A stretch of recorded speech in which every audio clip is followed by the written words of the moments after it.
எங்கே போய் கட்டுப்படுத்துப்பாங்க? ஏன்னா இவர் வேற 1 வருஷத்துக்கு ஒரு பெரிய ஒரு கடும் சரிவு இருக்கும், பெரிய பிரச்சனை ஆக போகுது இந்தியாவில், லாக்டவுன் வரைக்கும்லாம் போகும் அப்படின்ற மாதிரிலாம் பேசிகிட்டு இருக்காங்க. அது எந்த அளவுக்கு உண்மை?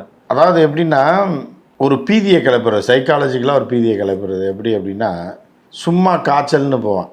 உடனே என்ன பண்ணேன், ஐயோ கண்ணு மஞ்சளாக இருக்குது, காது சைடில் திரும்பின மாதிரி இருக்குது, மூக்கு வீங்கின மாதிரி இருக்குது, இது இந்த காய்ச்சல் கிடையாது அவன் பீதியை கிளப்பிட்டேன். சும்மா வைரல் ஃபீவராக இருக்குது, இந்த டெஸ்ட்டு அந்த டெஸ்ட் எடுக்கும்போது பயந்துருவான். ஐயோ நமக்கு கொரோனா வந்துருச்சா, டைஃபாய்டு வந்துருச்சா, மலேரியா வந்துருச்சா, ஜன்னி வந்துருச்சா அப்படின்னு நினச்சி பீதிக்கு உச்சத்துக்கு போயிடுவீங்க. உச்சத்துக்கு போய் உங்கள்கிட்ட ஒரு அமௌண்ட்டை பிடுங்கிட்டு ஒரு 4000 5000 இந்த டெஸ்ட்டு அந்த டெஸ்ட்னு எழுதி கொடுத்துட்டு அடுத்த நாள் 3ஆம் நாள் வரும்போது சொல்லுவான், மாத்திரை எழுதி கொடுத்துட்டு நல்ல வேளை தப்பிச்சிட்டிங்க, சாதா காய்ச்சல் தான், 2 நாள் டேப்லெட் சாப்பிட்டு சரியாயிடும். அப்போ என்னென்னா உங்களை ஹைப் ஏற்றி விட்டால் தான் நீங்கள் காசு கொடுப்பீங்க.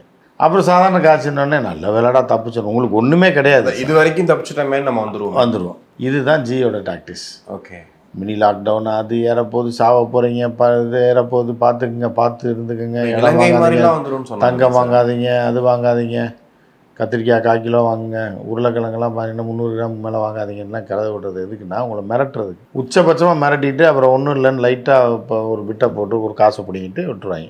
அப்போ நல்ல வேலை லாக்டவுன்லாம் சொன்னார், அது வரைக்கும் வராமல் ஜி வந்து ஒரு தன்னுடைய சாதுரியத்தினாலையும் தன்னுடைய திறமையினாலையும் இதெல்லாம் வரவிடாமல் தடுத்து நம்மளை காப்பாற்றிருக்காருன்னு காட்டுறதுக்கு தான் இந்த ஏமாத்து வேலை.